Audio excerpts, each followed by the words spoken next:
La faculté de Common Law de l'Université d'Ottawa se démarque par son approche innovatrice envers l'enseignement et la recherche et son engagement institutionnel envers la justice sociale. Sa communauté d'étudiants, de professeurs, de membres du personnel et de diplômés est vibrante, accueillante et stimulante. Comme étudiant de première année à la faculté de droit, vous faites maintenant partie de cette communauté. Bienvenue et bravo d'avoir choisi d'étudier le droit ici. Je m'appelle Anne Levesque. Je suis professeure adjointe au programme de Common Law français à la Faculté de droit de l'Université d'Ottawa.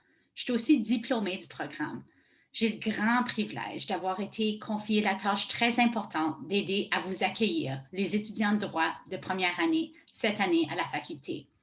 Cette série de balados-diffusion vise à vous initier à cette nouvelle communauté dont vous faites maintenant partie, à découvrir la panoplie d'opportunités qui s'offrent à vous et à connaître certaines personnes qui vous aideront à vous épanouir lors de vos études de droit. Bienvenue.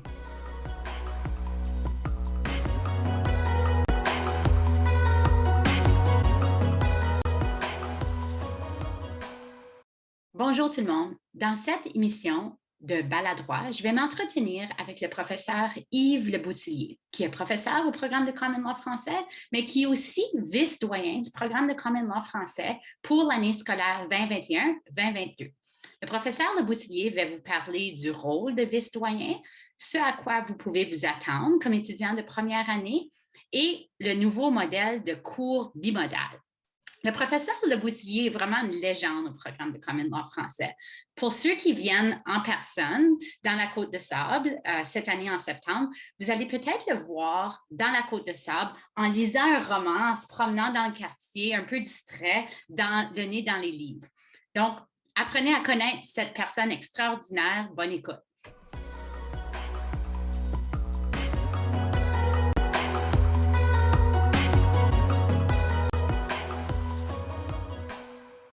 Professeur Yves Leboutillier, bonjour.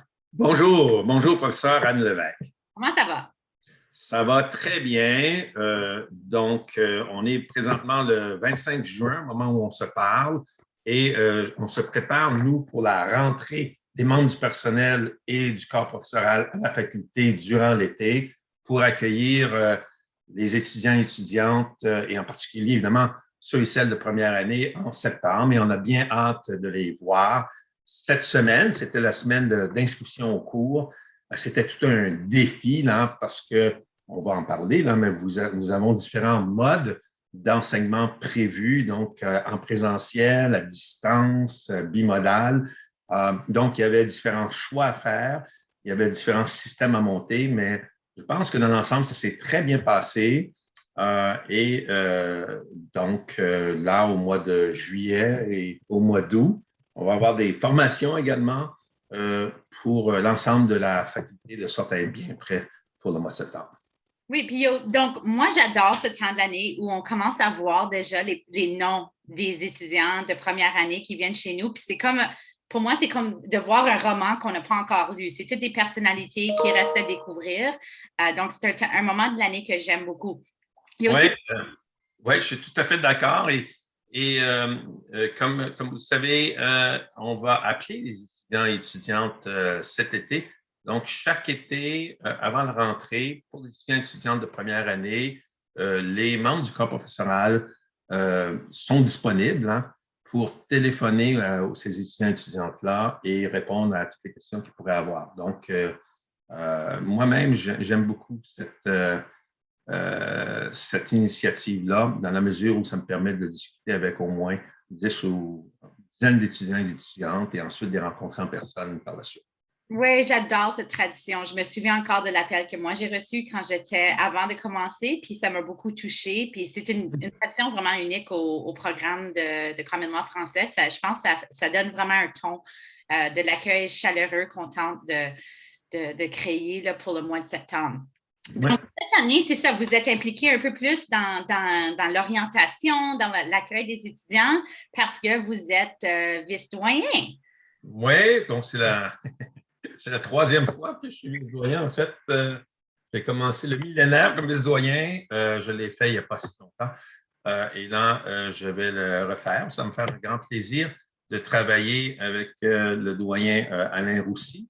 Puis, je dois dire que, bon, ça me fait grand plaisir de travailler avec les membres du corps professoral du programme de commandant français. On est à peu près tout près d'une vingtaine, là. Donc, j'aime ça parce que je sais qu'on a vraiment un esprit d'équipe au sein du programme de commandant langue français. Et donc, j'ai bien hâte d'entamer à nouveau ce défi. Moi,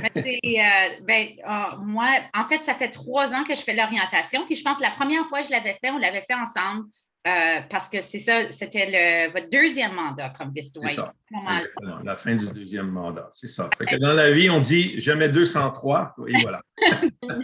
Nous voilà encore à travailler ensemble. C'est ça. C'est du déjà vu, mais c'est du déjà vu, disons, c'est tout à fait nouveau par ailleurs. Il y a de nouveaux défis. Puis en fait, il y a de nouveaux membres dans notre équipe. Comme vous le dites, il y a des nouveaux étudiants et étudiantes, une nouvelle classe.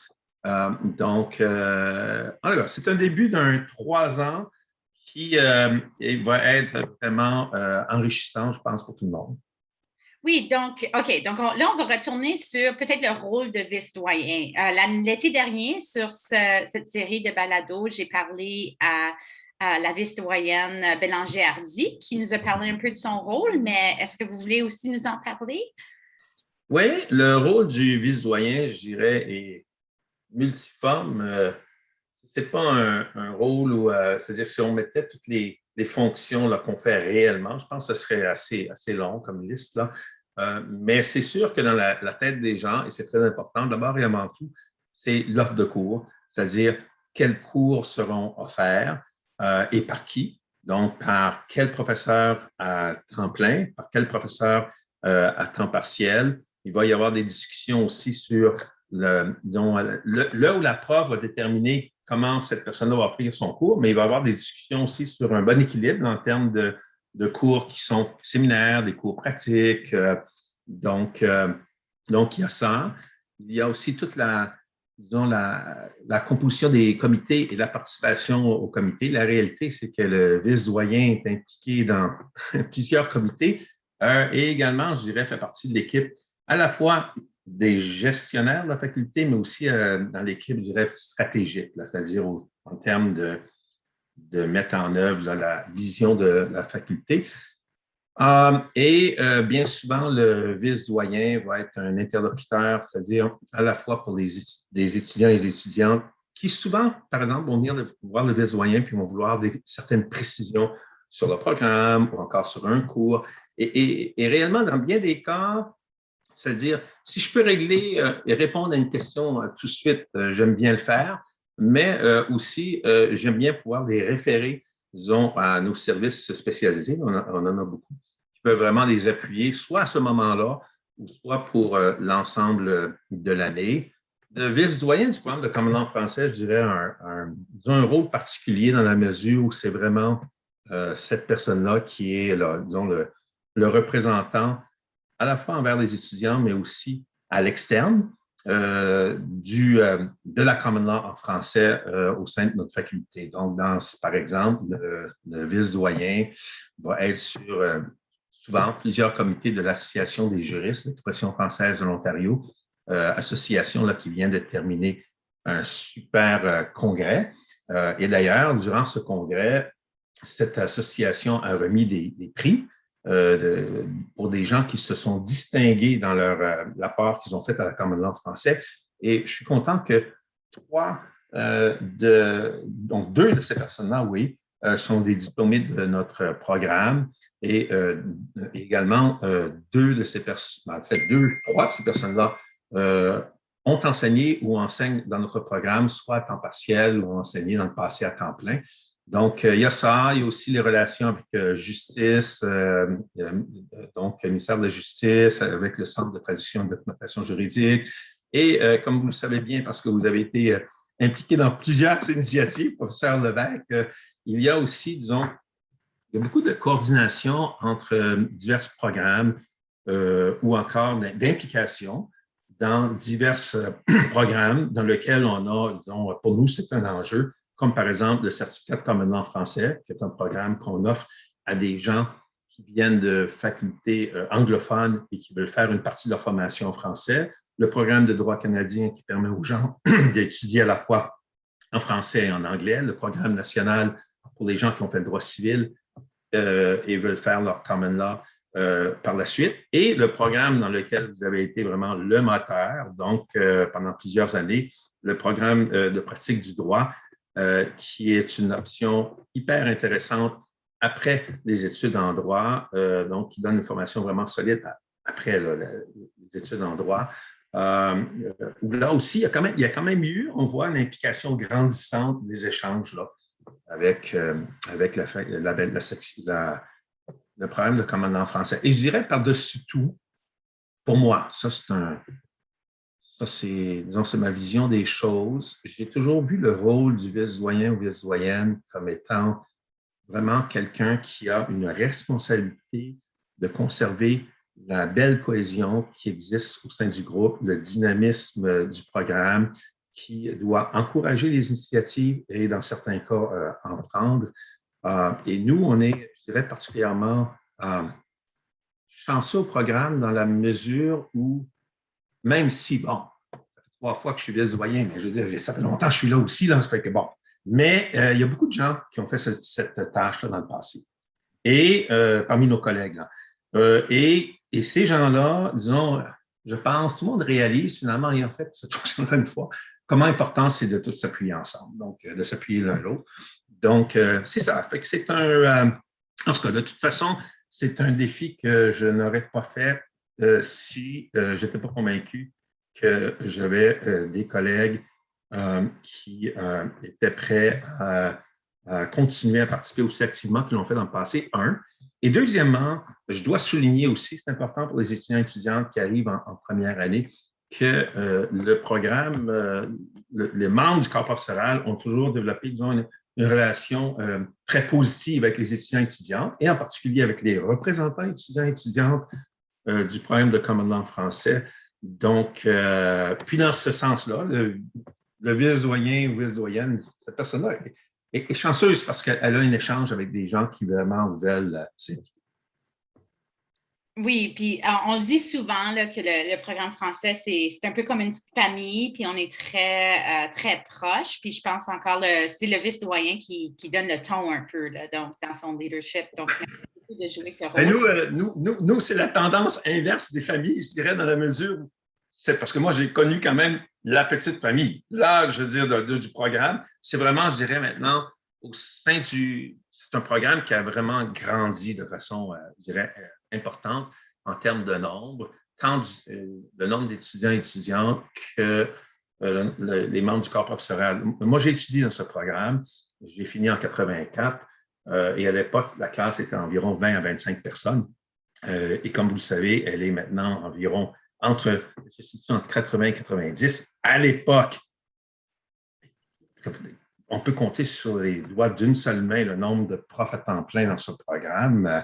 Et même là, il manquerait peut-être quelques doigts. Là, donc, alors qu'aujourd'hui, comme je le disais, on a tout près de 20 personnes. Et ça m'a frappé, il y a un rapport qui vient d'être rendu public sur la recherche faite par notre faculté. Et si notre programme s'est toujours distingué en termes, je dirais, de l'excellence de l'enseignement, c'est quand même vraiment très satisfaisant de voir, quand on regarde ce rapport de recherche de cette année, de voir le nombre de membres du programme de Common Law français qui font de la recherche, c'est-à-dire vraiment de points d'actualité, de différences dans la communauté. Donc, pour les étudiants et étudiantes qui seraient curieux là, de regarder quels sont les types de recherches effectuées par l'ensemble de la section de Common Law, mais en particulier par les membres du programme de Common Law français. Ça, c'est un outil intéressant, un document intéressant à regarder. Absolument. On va l'afficher sur Brightspace. Merci beaucoup de l'avoir mentionné. Moi aussi, je suis toujours épatée de la variété du travail que font mes collègues. La recherche sur le terrain dans les communautés autochtones. Il y en a d'autres qui travaillent à l'international, à viser des gouvernements sur leur politique de réfugiés. Il y en a d'autres qu'on voit régulièrement à la télévision en train de commenter des actualités.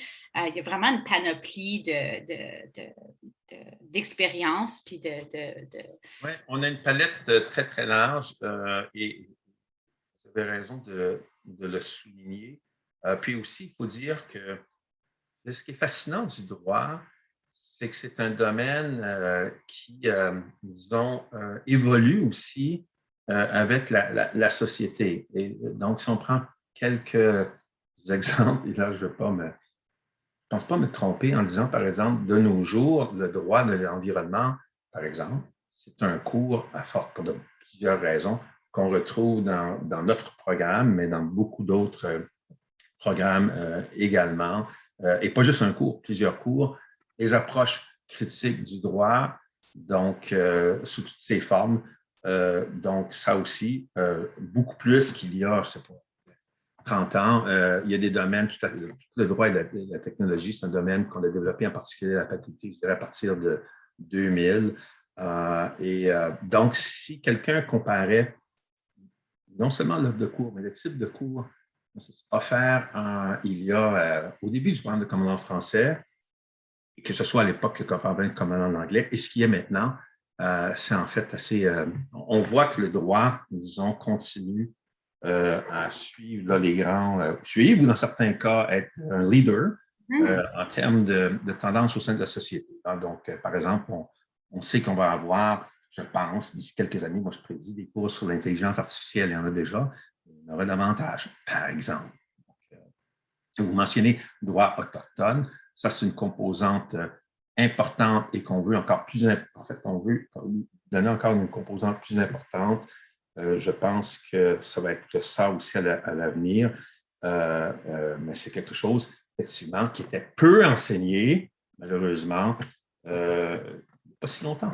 Donc, droit international économique, droit pénal international, ça, donc, il y a plusieurs domaines. Oui. Et donc, je dirais, il est juste de dire qu'on touche vraiment à plusieurs domaines et nos étudiants, nos diplômés, ça c'est fantastique aussi. C'est-à-dire nos diplômés œuvrent dans vraiment, soit que ce soit au gouvernement, soit dans les organisations non gouvernementales, soit dans le privé. Et dans bien des cas, donc dans le passé, moi j'ai fait appel à des gens qui sont spécialisés maintenant dans leur domaine et qui sont prêts aussi à revenir, en fait, ils sont heureux de revenir à la faculté et d'enseigner aux étudiants et étudiantes. Ça fait que les gens de première année, je pense qu'en fait, on a voulu faire un effort pour avoir, donc, c'est un engagement de la faculté d'avoir des gens du corps professoral à temps plein ou encore des gens très chevronnés, vous allez les rencontrer, donc, pour enseigner ces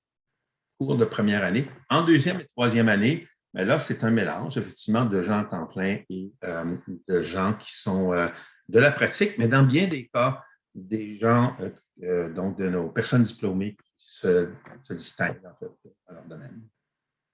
Oui, donc moi, je sais que quand j'étais praticienne avant, j'étais prof à temps plein. J'enseignais aussi à temps partiel, puis c'était toujours inspirant là, de voir les étudiants qui s'intéressaient aux droits de la personne. Mais ça m'a beaucoup aidé dans ma pratique aussi d'enseigner. De me tenir à jour de la jurisprudence, de me pratiquer. C'est une bonne préparation aussi pour la plaidoirie d'enseigner, j'ai trouvé. Non, c'est excellent. Moi-même, j'ai été absent de la faculté quelques fois pour d'autres fonctions et je dois dire que, non, quand tu enseignes, la beauté, c'est que quand tu as le temps d'enseigner, c'est-à-dire parce que, bon, c'est ça, tu vois vraiment l'ensemble de la matière tout en te tenant jour sur ce qui est en train de nouvelles décisions, par exemple, des changements de la réglementation aux lois. C'est drôle, quand j'étais absent une couple de fois, puis j'étais, disons, très occupé, il y avait toujours quelque chose qui me disait j'aimerais ça avoir, disons, le temps de revenir sur certains développements récents. Fait que, dans le fond, les gens qui pratiquent à temps plein et qui enseignent chez nous à temps partiel ont beaucoup de mérite. Parce que c'est vraiment un effort considérable, mais à la fois enrichissant là, de faire les deux, la pratique et l'enseignement. Oui, puis je vais revenir plus tard sur votre cheminement professionnel, puisque c'est très intéressant, puis vos domaines de recherche. Mais avant, je vais juste vous poser une question très précise par rapport au rôle du vice-doyen. Vous avez bien décrit là, toute la variété de tâches, de chapeaux que porte le vice-doyen. Mais concrètement, Dans quelles circonstances est-ce qu'un étudiant de première année devrait communiquer avec un vice-doyen? Est-ce qu'il y a des circonstances? Quel est votre rôle par rapport aux étudiants de première année? Bien, mon expérience, c'est-à-dire je rencontre les étudiants et étudiantes, normalement plusieurs d'entre eux là, et elles, à l'orientation, là, avec évidemment là ou la prof responsable, en l'occurrence vous. Donc, et durant et par la suite, je dirais que ma porte est toujours ouverte là, pour que les gens viennent me voir. Puis la réalité, concrètement, donc, il y a certains gens qui vont voir, qui vont dire, ben, ah, j'ai une telle question. Puis en réalité, c'est une question qui peut être réglée par le bureau scolaire, mais qui vont aller voir le vice-doyen, ou même dans certains cas, le doyen ou la doyenne. D'accord? Donc, ils vont cogner à différentes portes. Puis honnêtement, dans bien des cas, comme je dis, mon rôle est d'identifier qui peut mieux, disons, aider cette personne-là. Donc, il y a également des représentants étudiants dans les différents comités, parce que là, c'est une question d'identifier quels sont les enjeux importants pour les étudiants et étudiantes.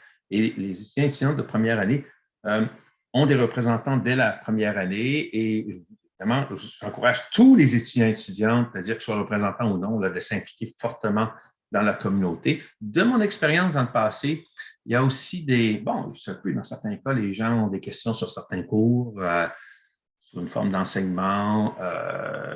Mais je dois dire ou encore, il y a des gens qui se demandent, dans certains cas, dire leur choix. C'est leur choix d'études à ce stade-ci.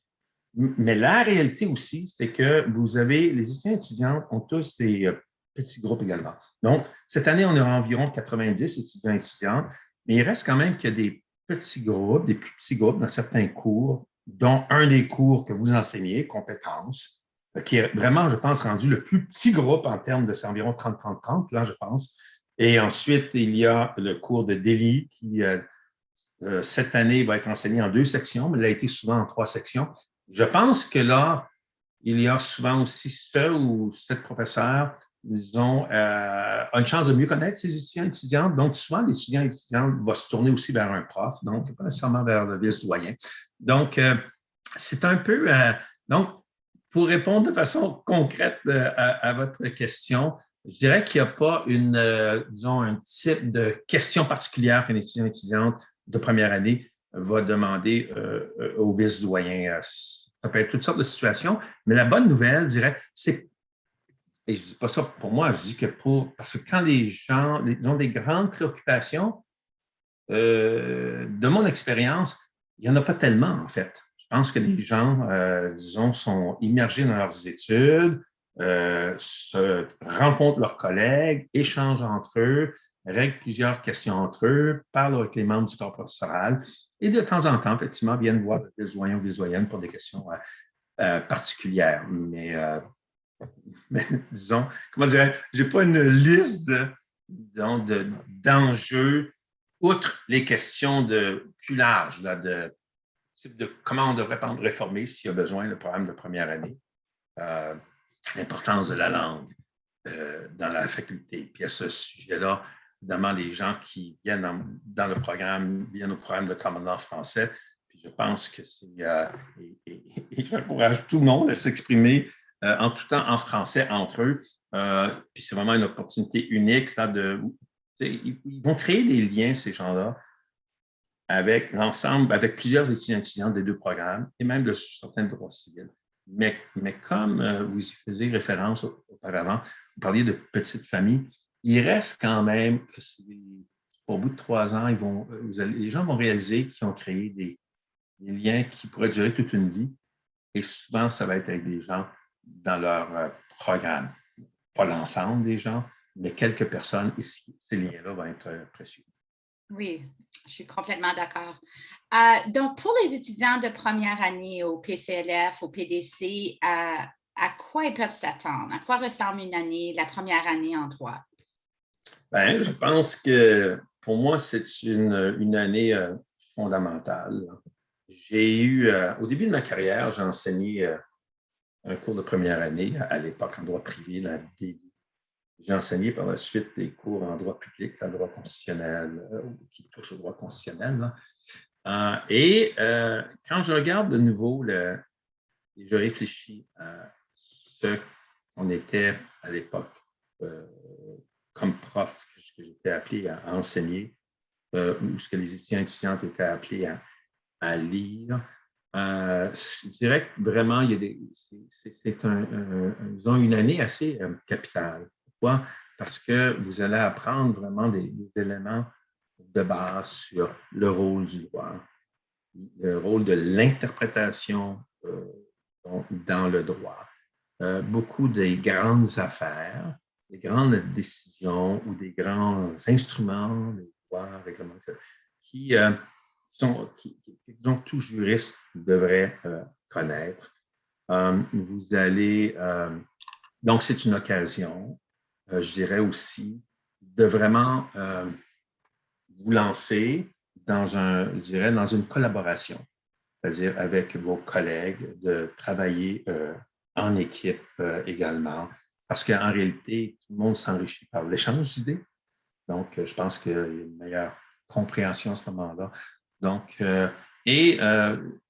en termes disons, de l'appui, on a vraiment, je pense, prévu depuis longtemps un encadrement solide. Je veux dire, non seulement des membres du corps professoral, mais comme vous le savez, dans plusieurs cours, on a aussi des tuteurs et tutrices. Ce sont des gens, des étudiants et étudiantes déjà de deuxième ou troisième année qui viennent appuyer donc l'enseignement, donc dans divers cours.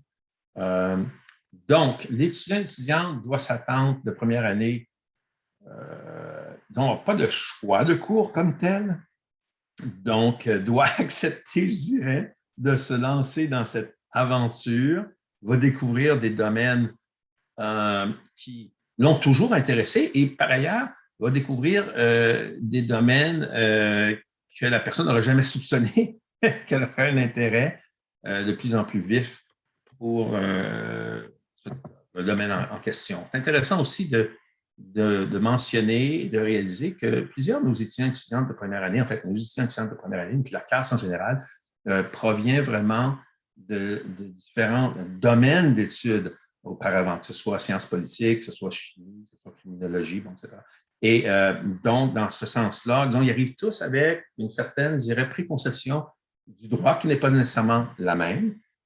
Et là, il y a une espèce, donc ils vont mélanger ça ensemble, discuter, mais il reste qu'à la fin du compte, il y a certains principes, je dirais, fondateurs, là, qui vont, un socle commun qui va se dégager de tout ça. Ce que je dirais aussi, c'est que, et là, le professeur Lévesque va être plus en mesure disons, c'est-à-dire, va mettre ça en œuvre. C'est-à-dire, pour moi, ce qui est très important en première année, c'est de prendre, si vous ne l'avez pas déjà, cette habitude disons, de rédiger régulièrement et de toujours faire un effort pour ce que j'appelle, dans le fond, un effort de rigueur, c'est-à-dire de vraiment chercher à rédiger du mieux qu'on peut, parce qu'en réalité, le juriste, on peut parler de l'intelligence artificielle, mais les bases de données, tout ça, mais à la fin du compte,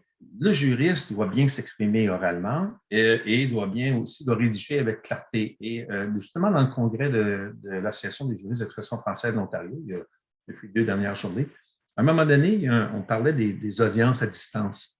Et il y a un ou une juge, je ne me rappelle plus, donc qui exactement, qui a fait le commentaire suivant. Il dit, c'est drôle, mais avec, disons, les audiences à distance et les documents électroniques, l'écrit est devenu encore plus important. Bon, il était toujours. Mais j'ai trouvé ça intéressant là, en termes des documents. Puis comme vous savez aussi, on cherche à régler les différends de nos jours. Et là encore, la force de l'argumentation. Donc, ce sont des choses que vous allez, les étudiants et étudiantes, je m'adresse aux étudiants et étudiantes, vous allez développer, notamment dans le cours qui est enseigné par le professeur Lévesque, notamment, et 2 autres collègues, le cours de compétences et habiletés, donc dès la première année. Donc, c'est ça. Vous allez vous introduire à la fois, je dirais, des cours donc de compétences, des cours fondamentaux en droit privé donc droit des contrats, droit des délits, droit des biens, et aussi des cours fondamentaux là, en termes de droit public, c'est-à-dire le cours de législation, le cours de charte. Bon, nous, honnêtement, on est choyés, je pense, d'être dans la capitale nationale, en particulier pour le droit public, là, parce qu'évidemment, nous avons le Parlement, nous avons la Cour suprême.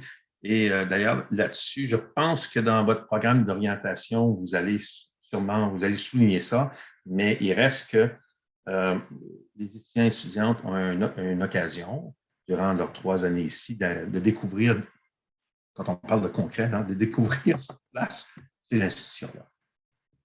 Oui, on est bien servi à Ottawa pour ceux qui s'intéressent. Très bien. En fait, c'est toujours, hein, il y a toujours l'adage qui dit on ne réalise pas, disons, ce qu'on a des fois avant de ne plus l'avoir, de le perdre. Puis, donc, on peut prendre pour acquis des fois ce qu'il y a, disons, de ressources à Ottawa. Et là, en particulier, par exemple, pour les gens qui ont déjà étudié à l'Université d'Ottawa. Mais je veux dire, quand tu arrives en droit, la réalité, là, c'est qu'il y a une plus-value réelle d'être ici, dans la capitale.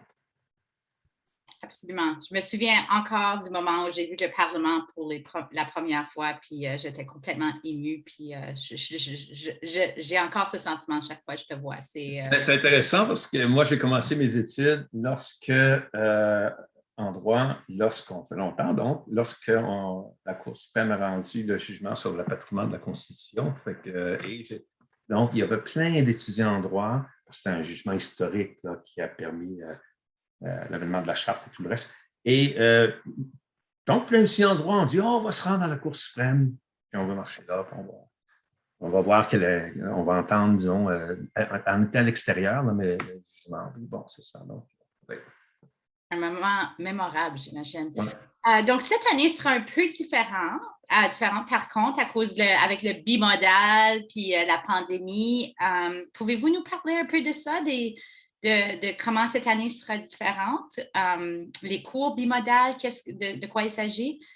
Donc, essentiellement, on voulait donner l'opportunité à chaque étudiant et étudiante d'avoir au moins un cours à présentiel par semestre, d'abord, donc en personne. Et par ailleurs, on ne voulait pas obliger, par ailleurs, un étudiant et étudiante d'être en personne. Donc, on voulait leur donner le choix d'être en personne, mais pas être obligé. Donc, alors, ce qu'on a fait, je pense qu'on a fait une formule quand même donc, très intéressante. Là. Il y a certaines sections qui vont être offertes en personne, donc en petits groupes, donc 30 personnes, d'accord, dans le programme de première année. Donc, puisqu'il y a 90 personnes dans la classe, donc 30 personnes en personne, puis ensuite 60 autres à distance, d'accord? Donc, ça, c'est une formule. Je pense qu'on peut appeler ça la formule hybride. En fait, en réalité, à ce moment-là, ça fait vraiment 2 différents groupes. 30 en personne, 60 à distance. Donc, l'autre formule, donc le bimodal, c'est que, par exemple, un ou une prof enseigne à l'ensemble du groupe, mais les gens ont pu choisir s'ils pouvaient être en personne dans la mesure où on peut accommoder ce choix-là. Donc, si on a un groupe encore de 90 personnes, donc 30 personnes qui seront dans la classe, 60 à distance, mais tout se fera en même temps dans cette formule-là, bimodale. Donc, donc, dans le fond, notre engagement, c'est d'essayer d'avoir qu'une personne ait au moins, donc, encore une fois, soit une cours en personne offerte sous une forme hybride, donc, ou encore en personne sous la forme bimodale. Et là, je dirais que la différence principale, encore une fois, entre les deux, c'est que dans le cas de ce que je pourrais appeler hybride, c'est une section en personne, puis une autre classe, même cours à distance, alors que bimodal, c'est l'ensemble de la classe, mais 60 à distance et 30 en personne. Maintenant, on espère qu'avec on espère une amélioration, évidemment, de la situation, ce qui a trait à la pandémie, puis on semble se diriger vers un décloisonnement. Et à ce moment-là, il est possible qu'on pourra augmenter la capacité de nombre de personnes dans les classes. Mais pour l'instant, pour respecter les mesures donc de santé publique, il y avait un nombre limité de personnes qu'on pouvait mettre dans une seule classe. Donc, il a fallu trouver, disons, cette formule-là, bimodale ou encore hybride. Je dirais ceci par ailleurs. Je pense que la réalité, là, si on se projette vers l'avenir, c'est que les étudiants et étudiantes, dans le fond, je pense, vont sortir gagnants de pouvoir, d'abord, de pouvoir s'adapter à différentes formes d'enseignement, d'être familière avec différentes formes d'enseignement. Je ne veux pas, disons, je pense que c'est très important l'échange personne à personne, évidemment, entre étudiants aussi, apprendre à se connaître, à échanger en personne et tout le reste. Mais par ailleurs, le congrès de la GEFO qui vient de se terminer, c'était un congrès, il y a eu une forte participation et ça a été par Zoom. Et ça a été un succès et notamment les juges, les procureurs, les avocats, avocates, en tout cas, lorsqu'ils parlaient des audiences. Donc, il y avait certains aspects négatifs aux audiences à distance, mais certains aspects positifs également. Donc, et je pense que c'est la même chose pour l'enseignement. Donc, ce que je dirais aux étudiants et étudiantes, c'est quelle que soit, disons, la forme particulière que prendra, disons, chacun de vos cours, c'est, disons, de rapidement, disons, vous adapter pour en retirer le maximum. Donc, l'autre chose que j'encourage tout le monde, là, moi, j'encourage tout le monde à être aussi visible que possible dans la mesure où votre prof va apprendre à mieux vous connaître si il ou elle peut vous voir. Hein? Mais ça, c'est le choix de chaque personne lorsqu'ils écoutent par Zoom. Mais tu sais, c'est bien évident, je pense, que vous auriez été un peu surpris si mon écran et si la professeure Lévesque me posait des questions, que vous aviez juste un écran noir, quelqu'un qui vous répond. Donc, ça, c'est le choix de chaque personne, mais je pense qu'en termes c'est-à-dire que que pour vos collègues, pour que les profs apprennent à vous connaître, c'est une bonne chose de participer au cours, de le faire aussi de façon évidente. Merci. Vous m'avez devancé, j'allais vous poser la question. Avez-vous des conseils à offrir aux étudiants de première année qui commencent leurs études en septembre? Bon, moi, je dirais qu'il faut commencer tôt dans vos études, dès le début. En fait, on peut donner plusieurs conseils. Le premier conseil que je veux donner, je pense qu'il est très important, c'est que vous allez étudier dans un champ, ce qu'on appelle professionnel, c'est-à-dire où vous aurez des obligations par la suite envers le barreau, quel que soit le barreau de l'Ontario ou le barreau d'une autre province, mais je dirais envers le public de façon plus générale, envers vos clients, plusieurs clients qui pourraient être des clients vulnérables, hein, parce que notre faculté a vraiment une mission de promouvoir la justice sociale, le plus grand accès à la justice, etc. Donc, pour moi, c'est très important d'avoir un comportement, je dirais, éthique, professionnel, et ça dès la première journée de vos études en droit, dès vos premiers échanges avec les autres étudiants et étudiantes et le membre du personnel, les membres du corps professoral. Et de vous présenter, quand je parlais tantôt de la rédaction, de rédiger de sorte à dire, je suis vraiment dans un domaine où il y a une certaine, disons, norme de rigueur, mais aussi une norme éthique importante. Donc, ça, c'est mon premier conseil. Et je dirais là-dessus, on va en parler, je sais, dans le cadre de l'orientation. C'est quelque chose auquel le professeur Lévesque connaît bien, et, comme nous tous, est très sensible. Je sais que vous avez intervenu là-dessus auparavant, sur les réseaux sociaux, par exemple. Même dès aujourd'hui, tu sais, faites attention d'être encore là, disons, d'être un modèle. C'est-à-dire d'être un leader, oui, mais aussi d'être un modèle en termes de conduite, d'être ferme, de bien défendre vos idées, mais disons, de toujours avoir des commentaires qui sont, disons, ce qu'on peut maintenant s'attendre d'un étudiant ou étudiante en droit. Également, appuyez-vous les uns les autres. Vous n'êtes vraiment pas là, en tout cas, à mon sens, pour être en concurrence l'un contre l'autre. Vous êtes là pour chaque individu pour apprendre, disons, et apprendre peut-être davantage sur un domaine qui les intéresse, mais d'apprendre de façon générale. Et je pense que si l'apprentissage, disons, de certains concepts nécessairement demande un exercice intellectuel individuel, là, par ailleurs, il y a beaucoup, beaucoup à apprendre de travailler en équipe. Et la réalité dans la vie, là, vous allez avoir à, disons, travailler beaucoup avec d'autres personnes. Ça, c'est un des aspects de la profession de juriste. Donc, je pense que c'est bon de le faire dès le début de vos études en droit.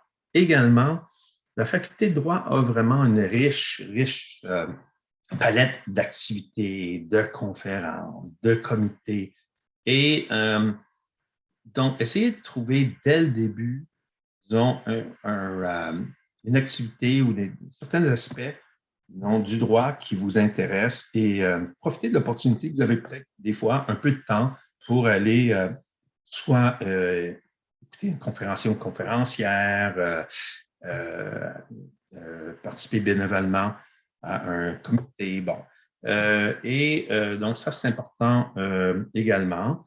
L'autre chose aussi sur laquelle on veut mettre l'accent, c'est qu'on sait que le programme, particulièrement de première année, est exigeant, notamment parce que vous n'avez pas vraiment un choix de cours et vous n'avez pas un choix d'horaire comme tel. Donc, c'est important aussi d'avoir un équilibre dans votre vie. Donc, moi, je me rappelle quand j'ai commencé en droit, je me suis dit, ça va quand même changer ma perception du social. C'est-à-dire parce que de commencer à voir beaucoup de choses à travers le prisme du droit, mais je pense que c'est pour moi une vie pleine et pleine. Elle est remplie aussi de toutes sortes d'autres activités. Elle est remplie de d'autres liens, que ce soit des liens familiaux, d'amis, etc. Donc, c'est bon de trouver. Il faut quand même trouver un équilibre dans tout ça, là. Donc, les études sont très importantes, mais le reste également. En fait, honnêtement, on pourrait donner effectivement beaucoup de conseils, des fois basés sur évidemment, notre propre expérience, mais dans certains cas, je veux dire quand même, moi, j'ai pu voir le cheminement de beaucoup d'étudiants et étudiantes de la première à la troisième année. Et je dois dire que dans bien des cas, je trouve ça assez transformateur en termes de, je ne parle pas juste en termes de connaissances, je parle en termes de développement de l'individu. Je pense que l'école de droit peut être ça, transformateur dans le sens positif. Parce que puis aussi, je disais, les gens arrivent à un âge où on est ouvert à toutes sortes de possibilités, on découvre toutes sortes d'idées. Donc, en tout cas, c'est une belle aventure. Ce sont d'excellents conseils. Est-ce qu'il y a d'autres choses que vous aimeriez, d'autres informations que vous aimeriez transmettre aux étudiants de première année avant de clôturer la discussion? Je pense que nous allons avoir une rencontre via Zoom, c'est ça, au mois de juillet, organisée, encore une fois, merci beaucoup par la professeure Lévesque. Je dirais que mon conseil, c'est que la professeure Lévesque a développé un très, très riche programme d'orientation. Elle disait, ah oui, j'ai travaillé sur l'orientation à l'époque où j'étais citoyen.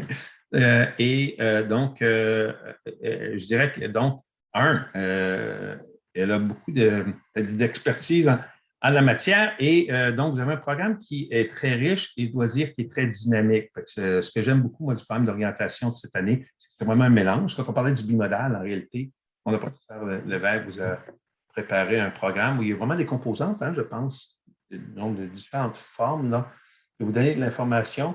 Et donc, ce serait mon conseil, c'est vraiment de vous impliquer, de vous dire, OK, les journées d'orientation de programme de commande en français, je les mets sur mon horaire maintenant. Puis si quelqu'un m'appelle pour d'autres choses, non. Donc, parce que j'ai mon orientation. Et d'ailleurs, dans quelques années, ça, je pense que c'est quand même beaucoup, beaucoup de gens. C'est-à-dire, les gens se rappellent de votre premier contact en septembre avec soit un étudiant, étudiante, un membre du corps professoral. D'ailleurs, la professeure Lévesque et moi-même, en fond, en réalité, sans préparation, on s'est référé à certains événements. Oh ouais, je me rappelle de telle chose. Et ça va être la même chose pour vous. Mais ces moments-là, il ne peut pas être répété. C'est-à-dire que votre entrée en droit, elle arrive une fois. Donc, profitez-en pleinement au mois de septembre. Si vous avez par ailleurs des questions, n'hésitez pas à communiquer donc, avec la professeure Lévesque et moi. Je veux dire, et comme je l'indiquais, on peut soit répondre à vos questions ou encore vous rediriger vers des personnes qui vont vous donner, on souhaite là, les réponses recherchées. Donc, normalement, on peut répondre pas mal à toutes les questions. Professeur Leboutillier, merci beaucoup pour vos conseils, pour votre temps, pour votre soutien. On va se voir en septembre en personne pour l'orientation, mais entre-temps, profitez bien de l'été et merci encore. C'est un grand plaisir. Merci, professeur Lévesque. Et donc, j'ai hâte de moi-même de participer à l'excellent programme que vous nous préparez. Donc, bon été également. Au revoir. Vous venez d'écouter un épisode de la série de balado-diffusion de l'orientation du programme de Common Law français de la Faculté de droit de l'Université d'Ottawa. Vous pouvez vous abonner à cette série sur Apple Podcasts, Google Podcasts, Spotify ou sur YouTube avec des sous-titres. Si vous êtes un étudiant ou une étudiante de première année de la Faculté de droit de l'Université d'Ottawa, vous pouvez également trouver des informations supplémentaires sur la page de l'orientation de Brightspace. Merci beaucoup d'avoir écouté. Bonne journée.